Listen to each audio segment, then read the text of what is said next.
Hello friends. ഇന്ന് ഈ വ്യക്തികളിൽ അഡിക്റ്റായി പോവുക എന്ന് പറയുന്നത് ഏറ്റവും വലിയൊരു പ്രശ്നമായി മാറിക്കൊണ്ടിരിക്കുകയാണ്. അതായത് ഏതെങ്കിലും ഡ്രഗ്സിലോ അല്ലെങ്കിൽ ആൽക്കഹോളിലോ അല്ലെങ്കിൽ ഇങ്ങനെ സ്മോക്കിങ്ങിലോ മറ്റുമൊക്കെ അഡിക്റ്റ് ആവുന്നതിനേക്കാൾ ഏറ്റവും മാരകമായിട്ടുള്ളൊരു പ്രശ്നമാണ് ഈ വ്യക്തികളിൽ അഡിക്റ്റായി പോവുക എന്ന് പറയുന്നത്. ഇപ്പോൾ പല ആളുകളും ഇതിനെപ്പറ്റി കൂടുതൽ എന്നോട് ചോദിച്ചിട്ടുണ്ട്, എന്താണ് ഇതിനൊരു സൊല്യൂഷൻ, എന്തെങ്കിലും സൊല്യൂഷൻസ് പറഞ്ഞു തരുമോ എന്നുള്ളത്. ഫ്രണ്ട്സ്, ഇത് നിങ്ങൾ ആദ്യം മനസ്സിലാക്കേണ്ട ഒരു കാര്യം എന്താണെന്ന് വെച്ച് കഴിഞ്ഞാൽ, എന്താണ് പേഴ്സണൽ അഡിക്ഷൻ? അതായത് നമ്മളൊരു വ്യക്തിയിലേക്ക് ചുരുങ്ങി പോവുക. അതായത് അയാൾ നമ്മളോട് സംസാരിച്ചുകൊണ്ടിരിക്കുമ്പോൾ ഈ ലോകം മുഴുവൻ നമുക്ക് കീഴടക്കുവാനുള്ളൊരു ശക്തി കൈവന്നതായിട്ട് തോന്നുക. എന്നാൽ അയാൾ നമ്മളിൽ നിന്ന് ഒന്ന് അകലുമ്പോൾ, അല്ലേ, ഒരമ്മ കുഞ്ഞിൻ്റെ അടുത്ത് നിന്ന് ഒന്ന് മാറി നിൽക്കുമ്പോൾ ഉണ്ടാകുന്നൊരു പാനിക്കായിട്ടുള്ളൊരു സിറ്റുവേഷൻ ഉണ്ടല്ലോ.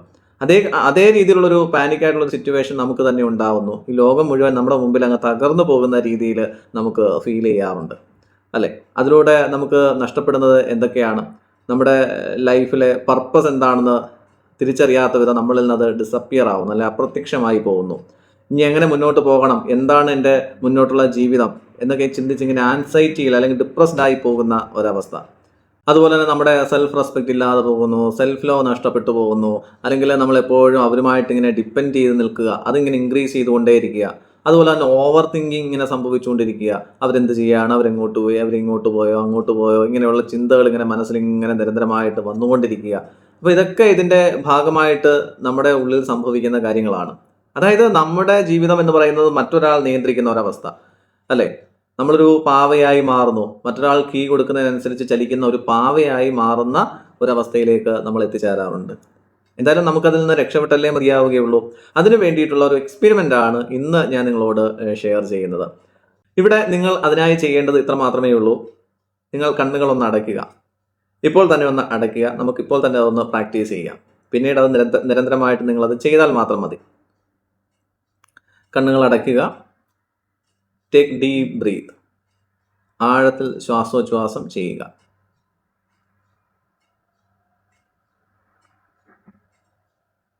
നിങ്ങളുടെ മനസ്സിപ്പോൾ കാമായിട്ടുണ്ട്.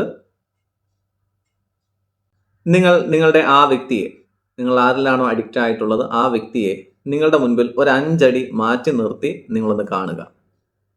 നിങ്ങൾ ഇമാജിൻ ചെയ്യുകയാണ്, ഒരു 5 അടി ദൂരെയായിട്ട് അവർ നിൽക്കുന്നത് നിങ്ങളൊന്ന് മനസ്സുകൊണ്ട് കാണുക.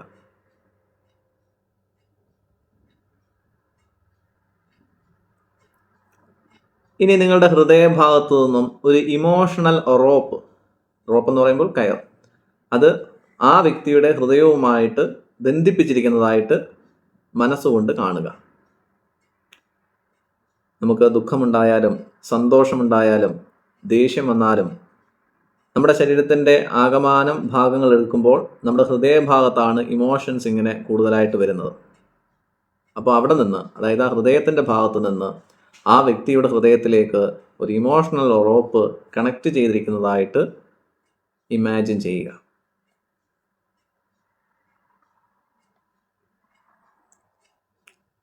ഇനി നിങ്ങളൊരു സിസർ, ഒരു കത്രിക എടുക്കുന്നതായിട്ട് ഫീൽ ചെയ്യുക, ഇമാജിൻ ചെയ്യുക. നിങ്ങൾ ആ കത്രിക എടുക്കുന്നു. ആ റോപ്പ്, ആ ഇമോഷണൽ റോപ്പ്, അത് പതുക്കെ പതുക്കെ കട്ട് ചെയ്യുന്നതായിട്ട് കാണുക. പെട്ടെന്ന് കട്ട് ചെയ്യുകയല്ല, പതുക്കെ പതുക്കെ ഒരു 7, 8, 10 കട്ടിങ്സിലൂടെ അത് കട്ട് ചെയ്യുന്നതായിട്ട് ഇമാജിൻ ചെയ്യുക. ഓരോ കട്ടിങ്സിലും നിങ്ങൾക്ക് അവരോടുള്ള ആ ഒരു ഇൻട്രസ്റ്റ്, താല്പര്യം കുറയുന്നു. അവരോടുള്ള ആ ഡിപ്പെൻഡൻസി കുറയുന്നു. അടുത്ത കട്ടിൽ നിങ്ങളിലുള്ള ഓവർ തിങ്കിങ് ഇല്ലാതാകുന്നു. നിങ്ങൾ എന്തെന്നില്ലാത്ത ഒരു സ്വാതന്ത്ര്യം ഉതിർന്നു വരുന്നതായിട്ട്, പൊങ്ങി വരുന്നതായിട്ട് നിങ്ങൾ ഫീൽ ചെയ്യുകയാണ്. നിങ്ങൾ ഓരോ കട്ടിങ്സും സൂക്ഷ്മമായിട്ട് കട്ട് ചെയ്തുകൊണ്ടിരിക്കുകയാണ്. അവരോടുള്ള ആ അറ്റാച്ച്മെൻറ്റ്, ആ ഇമോഷണൽ അറ്റാച്ച്മെൻറ്റ് കുറഞ്ഞ് കുറഞ്ഞ് കുറഞ്ഞ് കുറഞ്ഞ് അവസാനത്തെ കട്ടിങ്ങിൽ എല്ലാ അറ്റാച്ച്മെൻറ്റും, അവരോടുള്ള എല്ലാ ഇൻട്രസ്റ്റും, ആ അഡിക്ഷൻ മുഴുവൻ ഇല്ലാതാകുന്നത് നിങ്ങളൊന്ന് ഇമാജിൻ ചെയ്യുക, ഫീൽ ചെയ്യുക. ഇപ്പോൾ പൂർണ്ണമായിട്ടും ആ റോപ്പ് നിങ്ങൾ കട്ട് ചെയ്തിരിക്കുന്നു. എന്തെന്നില്ലാത്ത ഒരു സ്വാതന്ത്ര്യം നിങ്ങളിപ്പോൾ അനുഭവിക്കുകയാണ്. കാരണം നിങ്ങൾ എന്തിൽ നിന്നോ മുക്തി നേടിയിരിക്കുന്നു ഇപ്പോൾ. നിങ്ങൾക്ക് എന്തെന്നില്ലാത്ത സ്വാതന്ത്ര്യം ലഭിച്ചിരിക്കുന്നു. ഇതുവരെയും ഇല്ലാത്ത ആ ഒരു സ്വാതന്ത്ര്യം നിങ്ങൾക്കിപ്പോൾ ലഭിച്ചിരിക്കുകയാണ്.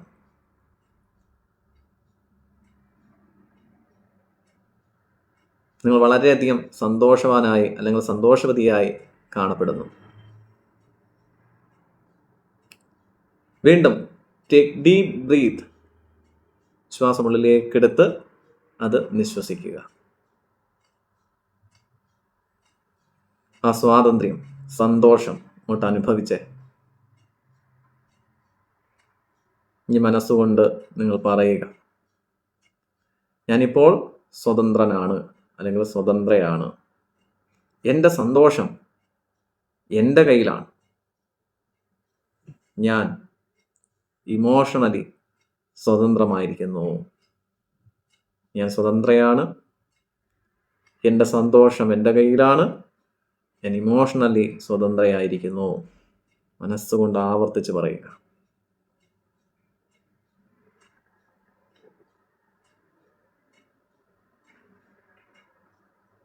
ഇനി പതുക്കെ നിങ്ങളുടെ കണ്ണുകളെ നിങ്ങൾക്ക് തുറക്കാം. ഇത് ഒരു ദിവസം കൊണ്ട് ചെയ്തതുകൊണ്ട് മാത്രം വലിയ വ്യത്യാസമൊന്നും ഉണ്ടാവാൻ പോകുന്നില്ല. നിരന്തരമായിട്ട് നിങ്ങൾക്ക് കിട്ടുന്ന ഓവർ തിങ്കിങ് വരുന്ന സമയത്തോ നിങ്ങൾക്ക് ഇനി ഇതുപോലെ ഫ്രീ ടൈം കിട്ടുന്ന സമയത്തൊക്കെ നിങ്ങളിത് ആവർത്തിച്ച് റിപ്പീറ്റ് ചെയ്ത് ചെയ്യുക. ഒപ്പം തന്നെ നിങ്ങൾ ഫിസിക്കലി കുറച്ച് ആക്ടിവിറ്റീസ് കൂടി ചെയ്യുക. അതായത് നമുക്ക് ഇന്ന് ഏറ്റവും കൂടുതൽ ഒരു വ്യക്തിയുമായിട്ട് സംസാരിക്കുവാനോ കോൺടാക്ട് ചെയ്യുവാനോ കഴിയുന്ന ഒരു ഡിവൈസാണ് മൊബൈൽ ഫോൺ എന്ന് പറയുന്നത്. അതിൽ ആ വ്യക്തിയുമായിട്ടുള്ള നിങ്ങളുടെ സെറ്റിങ്സ് ഒക്കെ ഒന്ന് റീഅറേഞ്ച് ചെയ്യുക. അതായത് അദ്ദേഹം ഓൺലൈനിൽ ഉണ്ടോ, ഓൺലൈനിൽ വന്നിട്ടുണ്ടോ, ഓൺലൈനിൽ നിന്ന് പോയിട്ട് ഓഫ്ലൈനായിട്ട് എത്ര നേരമായി, എൻ്റെ മെസ്സേജ് കണ്ടോ, എൻ്റെ മെസ്സേജ് കണ്ടില്ലല്ലോ, ഓൺലൈനിൽ വന്നിട്ട് എന്താണ് മെസ്സേജ് ഇടാത്തത്, ഇങ്ങനെയുള്ള പരാതികളും പരിഭവങ്ങളും ഒക്കെ നമ്മൾ ഇല്ലാതാക്കേണ്ടതായിട്ടുണ്ട് അല്ലേ. അപ്പം അതിൻ്റെ കൂടെ നമ്മൾ ഈ മാനസികമായിട്ട് ഇമോഷണലി നമ്മൾ ഇതിനെ കട്ട് ചെയ്യുന്നതോടൊപ്പം തന്നെ ഫിസിക്കലായിട്ട് ഇതുപോലെയുള്ള ആക്ഷൻസ് എടുക്കുക. ഓർക്കുക, ഒരു കാര്യം വ്യക്തമായി പറയാം, നിങ്ങൾ അവരോടുള്ള വ്യക്തിപരമായിട്ടുള്ള ആ കണക്ഷൻ അല്ല വിടുന്നത്. വ്യക്തിപരമായിട്ട് അവരോട് സ്നേഹമുണ്ട്, റെസ്പെക്റ്റ് ഉണ്ട്, നിങ്ങളുടെ ജീവിതകാലം മുഴുവൻ നല്ലൊരു സുഹൃത്തായിട്ടോ എന്തോ ആയിട്ടോ അദ്ദേഹം അവിടെ നിന്നോട്ടെ. പക്ഷേ ഇമോഷണലി നമ്മുടെ അഡിക്ഷനാണ്. അതായത് നമ്മുടെ ലക്ഷ്യങ്ങളിൽ നമ്മൾ മാറിപ്പോകുന്നു. ഈ ചിലപ്പോൾ എന്നെ കേട്ടുകൊണ്ടിരിക്കുന്ന ഒരു സ്റ്റുഡൻ്റ് ആണെങ്കിൽ, അയ്യോ എൻ്റെ ആനുവൽ എക്സാം എടുത്തുകൊണ്ടിരിക്കുകയാണ്, അയ്യോ എനിക്കിപ്പോൾ പഠിക്കാൻ കഴിയുന്നില്ലല്ലോ, എൻ്റെ പ്രശ്നം ഈ അഡിക്ഷൻ ആണല്ലോ എന്ന് തോന്നുന്ന പക്ഷം ആ വ്യക്തിയോട് സ്നേഹമുണ്ട്, റെസ്പെക്റ്റ് ഉണ്ട്, പക്ഷേ ഇമോഷണൽ ടച്ച് എന്നുള്ളത് കുറയ്ക്കുകയാണ് നമ്മൾ ചെയ്യുന്നത്. അപ്പോൾ വ്യക്തിയോട് ദേഷ്യമോ പരിഭവമോ അല്ലെങ്കിൽ ജീവിതത്തിൽ ഒരിക്കലും ഇനി കാണല്ലേ എന്നൊന്നും അല്ല, അതൊന്നും അല്ല ഇതിൽ കൂടി സംഭവിക്കുന്നത്. ആ ഇമോഷണലായിട്ടുള്ള പ്രശ്നത്തെ നമ്മൾ പരിഹരിക്കുന്നു, അഡിക്ഷനെ പരിഹരിക്കുന്നു എന്നുള്ളതാണ് ഇതിൽ കൂടി ചെയ്യുന്നത്. അപ്പോൾ ഇത് നിരന്തരമായിട്ട് നിങ്ങളൊന്ന് ചെയ്യുക. തീർച്ചയായിട്ടും നിങ്ങളുടെ ജീവിതത്തിൽ വലിയ മാറ്റങ്ങൾ സംഭവിക്കുക തന്നെ ചെയ്യും. അതുപോലെ തന്നെ നവംബർ 25 നമ്മുടെ കോഴ്സ്, ഈ പേഴ്സണൽ അഡിക്ഷൻ ഇല്ലാതാക്കുവാനുള്ള 14 ദിവസത്തെ കോഴ്സ് ആരംഭിക്കുകയാണ്. ആ കോഴ്സിൽ പങ്കെടുക്കുകയാണെങ്കിൽ തീർച്ചയായിട്ടും നിങ്ങളുടെ ജീവിതത്തിൽ വലിയ വലിയ മാറ്റങ്ങൾ ഉണ്ടാക്കിയെടുക്കുവാൻ നിങ്ങൾക്ക് കഴിയും. അതുപോലെ 2026 കടന്നു വരികയാണ്. പുതിയ ലക്ഷ്യങ്ങളും പുതിയ സ്വപ്നങ്ങളുമായിട്ടൊക്കെ നിങ്ങൾക്ക് മുൻപോട്ട് പോയെങ്കിൽ മാത്രമേ നിങ്ങളുടെ പർപ്പസിനനുസരിച്ച് നിങ്ങൾക്ക് ജീവിതത്തിൽ വിജയം കൈവരിക്കുവാൻ കഴിയുകയുള്ളൂ. അപ്പോൾ പൂർണ്ണമായിട്ടും ഈ അഡിക്ഷനിൽ നിന്ന് നിങ്ങൾക്ക് മുക്തി നേടുവാൻ ആഗ്രഹമുണ്ടെങ്കിൽ തീർച്ചയായിട്ടും ഈ കോഴ്സിൽ പങ്കാളികളാവുക. കോഴ്സിനെ കുറിച്ചുള്ള ഡീറ്റെയിൽസ് അറിയാനായിട്ട് നമ്മുടെ കമൻറ്റ് ബോക്സിൽ നമ്പർ കൊടുത്തിട്ടുണ്ട്. അതുപോലെ തന്നെ താഴെ കാണുന്ന നമ്പറിൽ നിങ്ങളൊന്ന് കോൺടാക്ട് ചെയ്യുക. നിങ്ങൾക്ക് അതിനെക്കുറിച്ചുള്ള കൂടുതൽ ഡീറ്റെയിൽസ് കിട്ടുന്നതാണ്. Okay friends, thank you so much and God bless you all.